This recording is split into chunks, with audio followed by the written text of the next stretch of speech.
Good evening, everyone. I hope I'm not being too hard on Olympia. Just trying to, it's like if I'm filming my town, it's like I'm somehow, like it's a terrible thing, I don't know. But I hope once again that you're all having a great night, that everyone's tucked in, safe and sound in this world. Or maybe you're just waking up where you are. And it's kind of wild. We're sort of in the middle of our little throes of kind of a little bit of political insanity going on. I guess my own 2 cents worth is just having been a vote counter a long, long time ago. As some would say, many incarnations ago. And, you know, I haven't even looked into the law regarding, I had 2 voter counting experiences on this planet, in this world. The first was in, sorry, I had the heater on. I didn't remember that. The first was in Chicago. Is that an infamous place for voter counting? We had only moved there. I was in high school, and a neighbor's aunt, direct next door neighbor's aunt, was running for office in the inner city of Chicago. This was in the 1970s, dare I even say. It's like when all of your great-grandparents were born or something, right? And it's funny, you know, because we were new, and only I went, my father didn't. It was like the sort of like teenagers got rounded up in the neighborhood who did not know better. And that will come to play later in the story. It will indeed. You know, we drove by here again today, and Olivia was like, Safe Place. We've got to do a video on Safe Place, on yet another non-prof. There are so many non-profs here. And they all, you know, they all employ social workers who just send people to the churches. They're like, well, we don't have any resources. And it's interesting about how the state always says they don't have any resources too.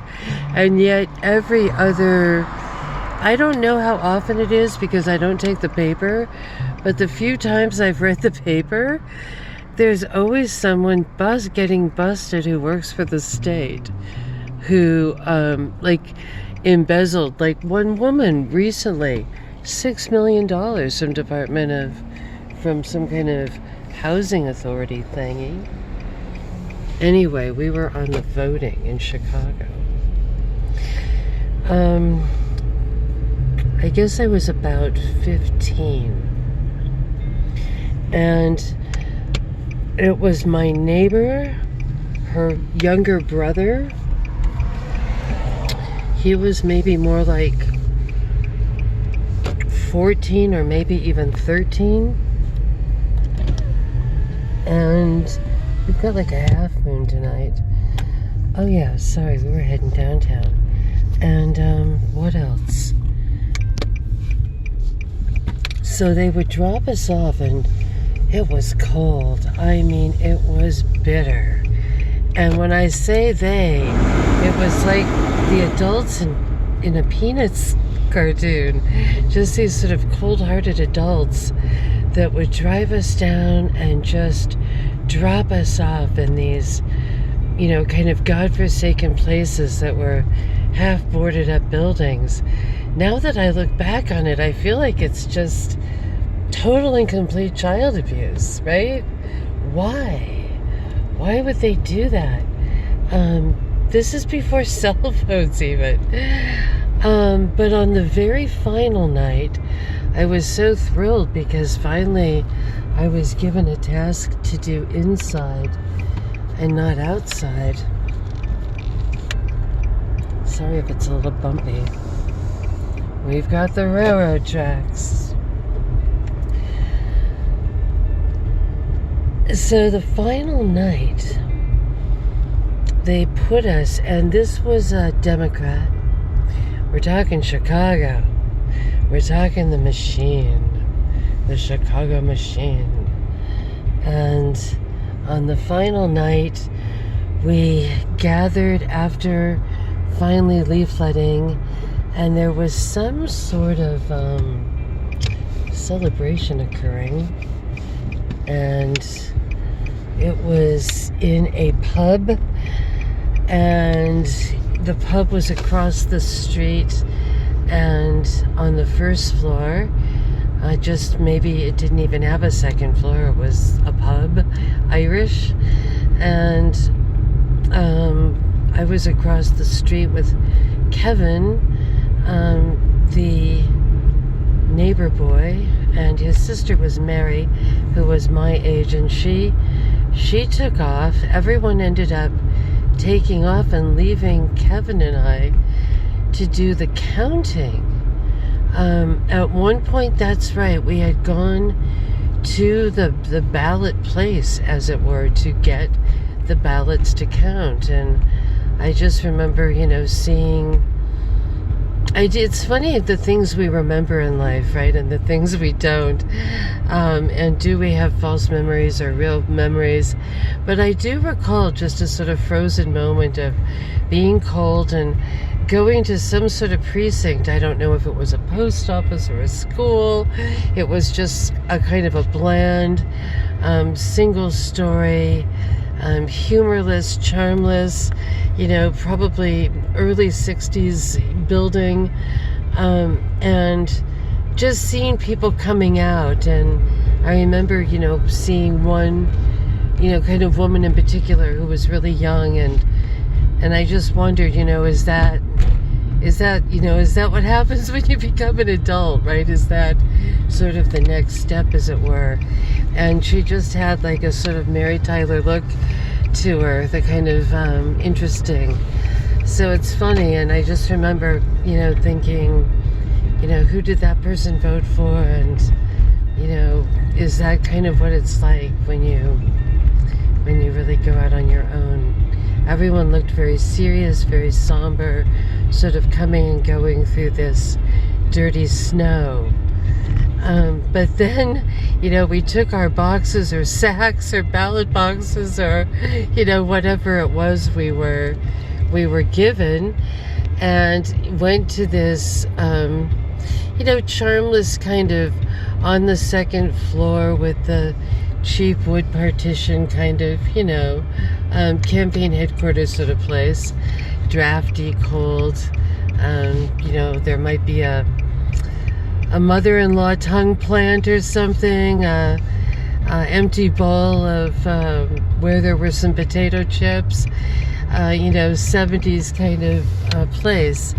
And so we go in, and now I'm thinking, what were we doing counting all the ballots? This was not a primary. I do remember that her mother, oops, there we've got some action or non-action or sleeping, or oh my lord, here we are, Olympia. So it turned out that anyway, they gave the ballots to Kevin and myself, a 13-year-old and 15-year-old. Kevin had dyslexia. How was I to be trusted? I was just a sort of new kid in town, and we were the ballot counters, and we weren't even 21. I don't know if you have to be 21 to vote, or 18 or whatever age, but Sorry about that. I'm getting my numbers confused, but trying to just stay on the road here. I've always wondered why that dumpster just seems to be permanently there. It's kind of creepy. Not great. Do you want to go? Okay, wait. All right. So anyway, what was I saying? That it looks like there's some kind of newbie thing going on there. Brand newbie. Yeah, what on earth were we doing as kids? And there was no one there with us. It was funny. Like, it sort of was one of those things, you know, like where you get a bit tricked. You know, at first we went in and, you know, there's a bunch of adults, and then us, our little gang, and, you know, they're sort of all there, and then suddenly they're just not there anymore, and it turns out everyone's at the pub across the street, right? Interestingly enough. And that's just odd to me. Like, what were we doing? We were not officials. There was no one sort of second guessing the game. It's just wild. So I'll always be kind of interested in that kind of moment. The other time was here in Oliwa, in Grand Oliwa. People are eating outside in this sort of cold. It's funny. And what was going on was, oh my God, I had just moved back here from somewhere else and was really trying to sort of acclimate. And someone had asked me to work and be on the Don't Laugh at Me, okay? Jerry Brown campaign. And you know, I have talked to some people since who've said he was a better person then. Like, he went off the deep end completely at some point, right? He like completely like ruined California. But at some point he seemed, I don't know. I know that Charlie, he'll say he was always a spoiled bad brat who was bad to Linda Ronstadt. Yeah. Where were we? Okay. We were at, so here we were, just two kids counting the ballots for an election in Chicago. It will just never cease to blow my mind. And, you know, that we kind of got left with it, you know, that they ditched us.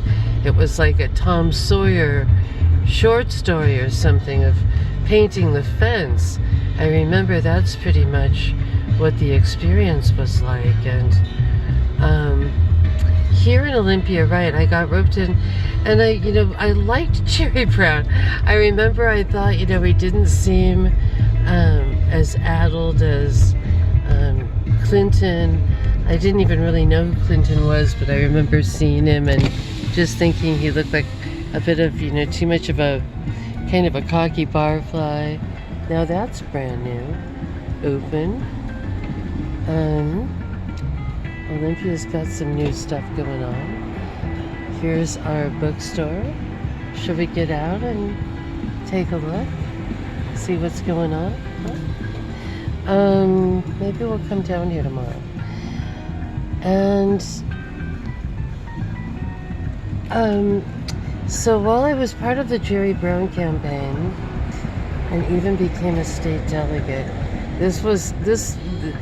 and I was a treasurer for Tom Nogler at the same time. And then after that, it was no more politics ever again, I think. It really was, it was a nasty business all the way around. But we were vote counters for the primary. the Democratic primary, and we were in a room that was a little bit better than the one in Chicago, and we were there counting, and it was funny. One thing I forgot to tell you was in Chicago, what was strange was that everyone seemed to be voting. Not everyone, but I would say a good, let's see, what would the amount be? That a really, it was a large percentage, 20% of the votes or something were joke votes, okay? They were just like, I want Mick Jagger, I want Mickey Mouse, I'm voting for, it was just all totally random. They must be in Portland tonight, huh? I'm sorry, I don't know who anyone is. I'm not doing a dogs video.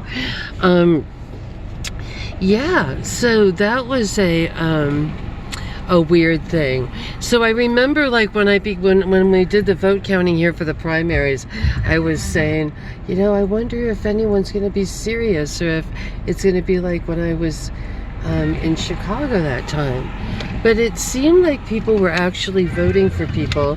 It was very, very all over the map. It was very scattered. People wanted Tsongas. God, what is all this new stuff? People wanted Harkin. People wanted, who else did people want? People wanted Tsongas. People wanted Harkin. People wanted, what else did people want? People wanted Jerry Brown. I'm trying to remember who else there was. Actually, Clinton wasn't really that standing out as anything at that time. And then there was this woman who came down, and she was so mad. Oh my God. She was furious. She was furious. And she was kind of, a volunteer who was bringing down the votes from Seattle, and she came into the room and was just furious because as we were going through them, or when she was going through them up there, or when they handed them votes to her from up there, they told her,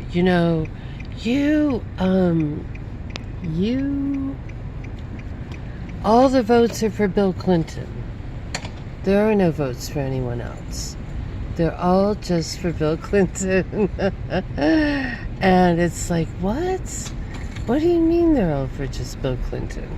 Like, that's ridiculous. It's Seattle, right? Seattle's huge, and there's all kinds of people running. It just made no sense. So she knew right then and there, which is similar to, the Hildebeest, Bernie Sanders kind of thing that went down. So this was exactly the same sort of thing. It was, suddenly this Clinton person who nobody really even knew who he was, no one really had thought about, and suddenly, Seattle's all Clinton now, right? And it got, kind of dirtier and creepier, and I guess I can tell you, it was weird. I had a sign on my window where Jerry Brown people could come and pick up things if they were interested in the campaign, and so I had this little sign on my window because it was a little bit hard to get to.